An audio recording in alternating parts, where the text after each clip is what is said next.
right, y'all, welcome back to another episode of A Fresh Perspective with Jeff Charles, with your favorite conservatarian, Jeff Charles, where we choose truth over narrative and principles over politics. Welcome on in. Salutations. Got another fire episode for you today. And you're going to have to bear with me. I'm getting over a cold. I had a cold for a few days, and my voice still hasn't quite recovered. But I'm doing the best that I can. But I've got some very interesting and cool stuff to talk about today. Going to talk about Stacey Abrams. We're going to talk about what else were we talking about? I don't know. No, we're going to talk about what's going on with Republican voters and the overall conflict with the establishment and the anti-establishment Republicans. And got some other stuff to talk about too. So before I get into all that, you know what to do. I need you to like this. I need you to subscribe. Definitely subscribe. That way you'll be notified whenever I upload a new episode. And please share this. You can just hit that share button. Make sure other people find out about this here podcast. Also, give me a 5-star rating on whatever podcast app you're using. And just take 10 seconds to write me a review telling people why you love this podcast. It doesn't have to be a novel. It doesn't have to be long. It doesn't have to be a war and peace. Just a couple sentences letting people know why you love this podcast so much. Because I know you do. We all know you do. So, without further ado, let's get into it. I want to first talk about Stacey Abrams. And I don't talk about her all that often. Not because she's irrelevant, because she is still very relevant when it comes to the overall political landscape. But there's something very interesting happening with her. As she's running against Brian Kemp again. She ran against him in 2018 and lost. But now she's running again. But this campaign isn't quite going the way it did in 2018. Now, you know that she's become quite famous over the past 4 years or so, especially in the 2020 campaign, where she essentially mobilized voters in a way that helped Democrats retake the Senate. They took both of Georgia's Senate seats. And a lot of that, probably even most of it, is because of her organizing efforts, getting people to turn out, energizing specifically black and brown voters in Georgia to turn out for John Ossoff and Senator Raphael Warnock.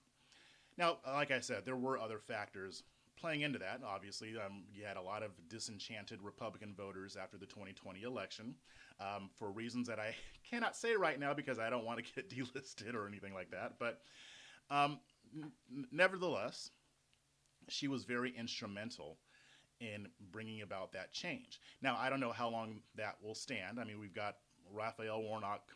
He's up for re-election. He's going up against Herschel Walker.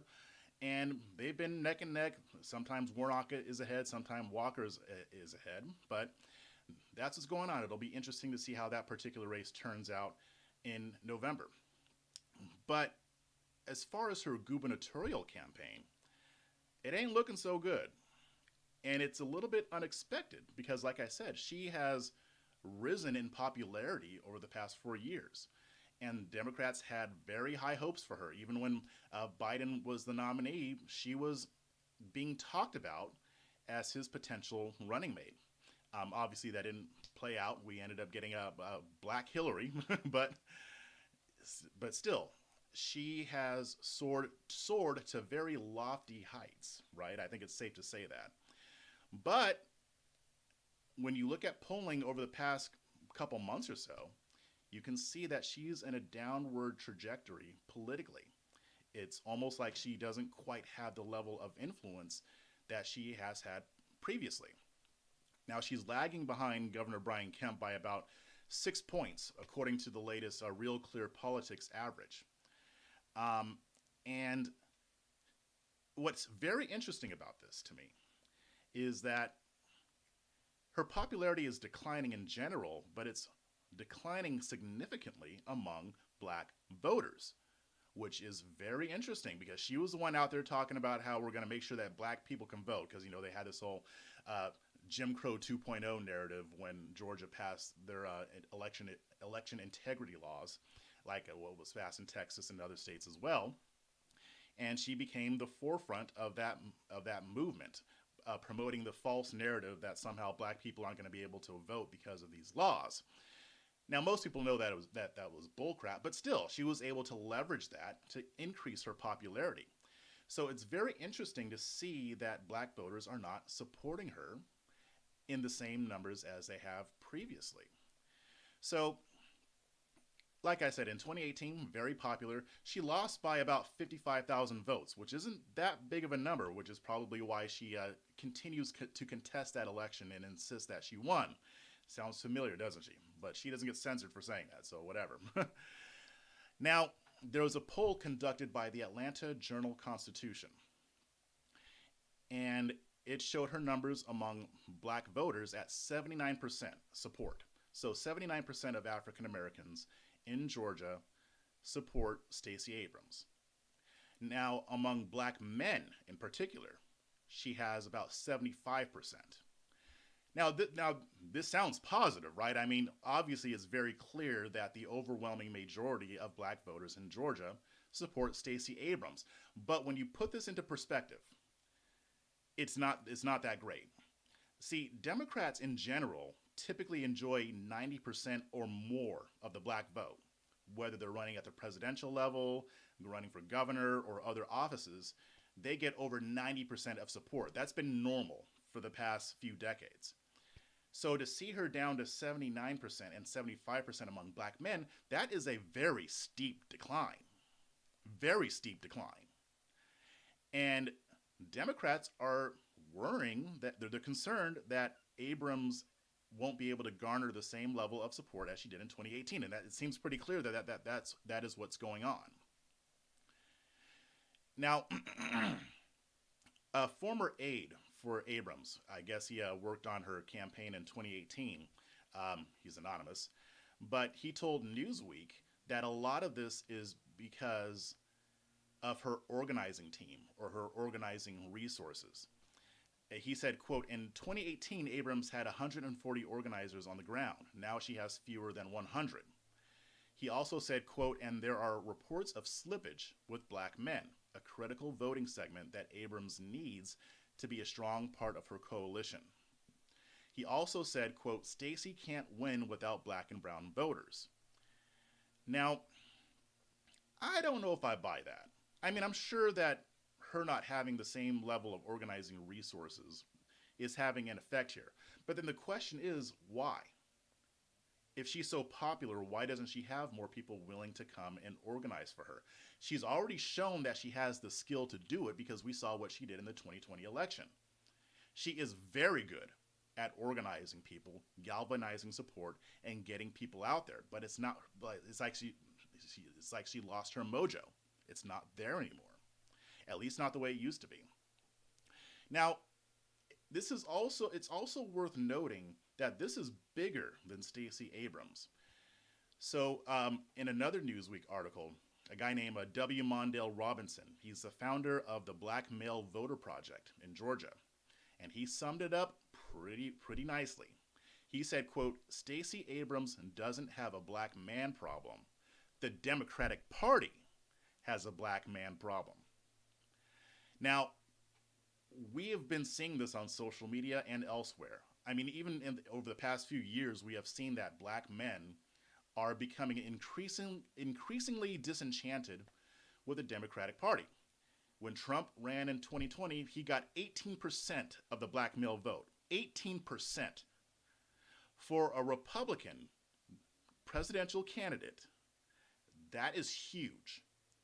Especially considering the amount of media attacks against Trump. And also considering the fact that Trump is an abrasive figure, right? Even with his personality and even with all of the unfair attacks from the activist media and Democrats, he still got 18% of black men. Not necessarily black women, but I mean, even black women are starting to become disenchanted with the Democratic Party. But really, it's been seen among black men. Now, you saw a couple weeks ago, you may have seen on Twitter, I managed to rankle some feathers because Tiffany Cross of MSNBC, she came out and started lecturing and scolding black men for not still towing the line, not still supporting Democrats as they once did. She complained about them listening to people like Kevin Samuels or Tariq Nasheed and whatnot. And she wasn't very happy about it, but she engaged in the same type of scolding that puts people off, like as if black men are going to hear that and be like, "Oh yeah, she's right. I better, get back in line." No, it ain't happening. And there's a reason why it's not happening. Because black men are increasingly saying that the Democratic Party doesn't care about them. And they have lots of reasons to believe that. I mean, Biden came into office on sweeping promises. He talked about, how the black community helped him win. And so far, he hasn't done much for the black community. He's done stuff for other groups. He's doing a lot for Ukraine, but not much for black people. Now, I also want to point out, and Robinson also pointed this out, is that this does not necessarily mean that black men are moving over to the Republican Party. Instead, in November, they are more likely to say a pox on both of your houses, and they're just going to stay home. The GOP hasn't done enough to earn these votes yet. Now, there are signs that the GOP is wising up and they're starting to engage more, and hopefully they continue to do that, because if they do, they will get results. Because the Democrats are pushing away black people. And not just black people, Hispanics too. We're seeing the change in the voting patterns of Latino voters.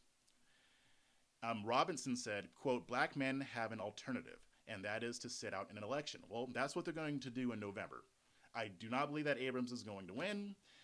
And honestly, if it turns out that she gets significantly less black support than most Democrats get, it's going to be yet another indicator that minorities, or people of color in quotations, are becoming disillusioned with the left.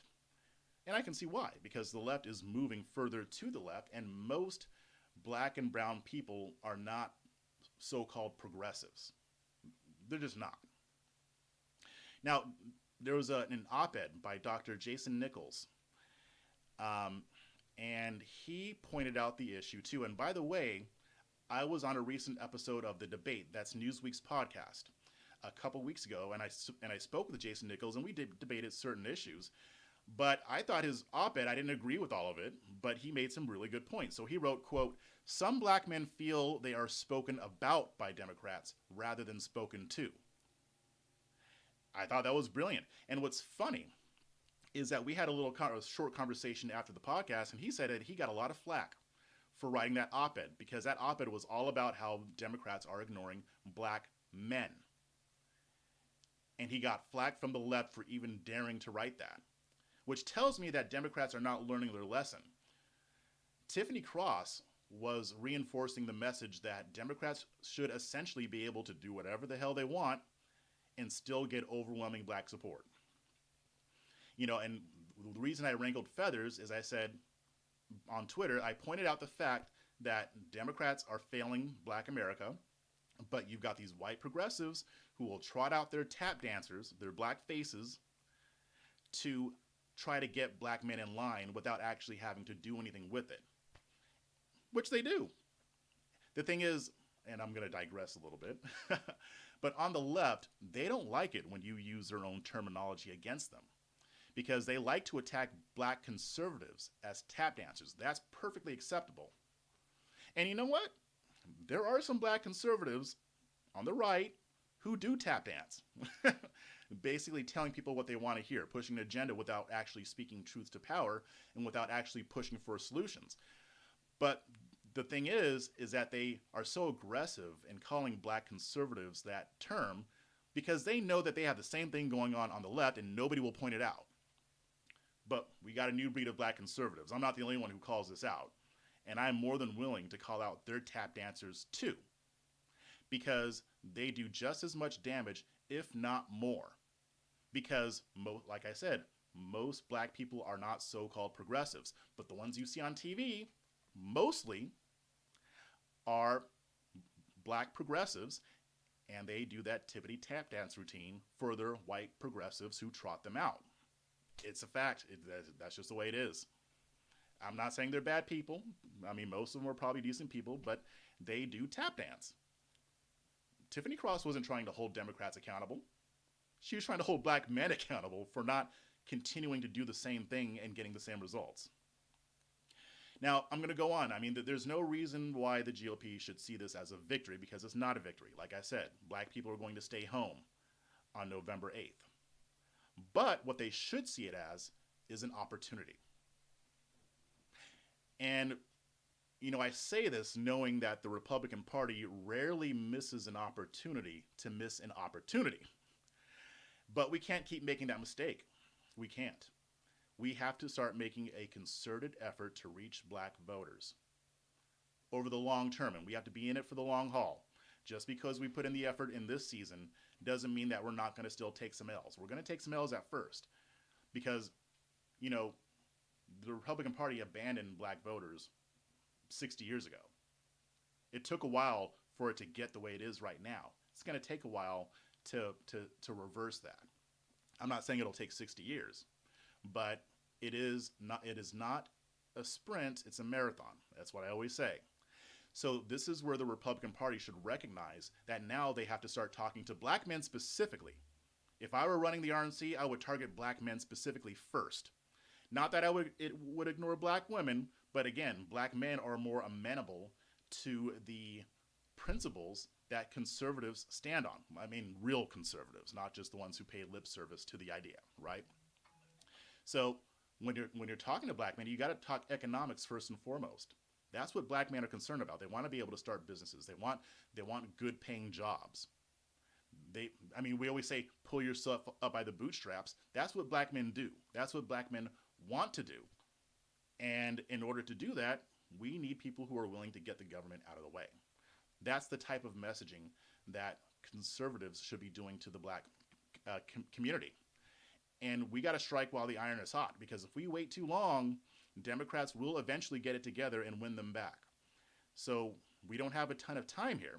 So I'm hoping that the conservative movement and the Republican Party sees this as an opportunity. There is no reason why Stacey Abrams should be losing all that support. I mean, there are reasons, but what I'm saying is that this is not normal. This is a sea change. This is the beginning of a sea change. And the Republican Party needs to jump on it right now. So I'll leave it there, because I'm going to be talking more about this. I mean, this is one of my pet topics. I talk about this issue quite a bit. So we'll be discussing this even more. But let me know what you think. And for now, I'm going to pay some bills, and I'll see you on the other side.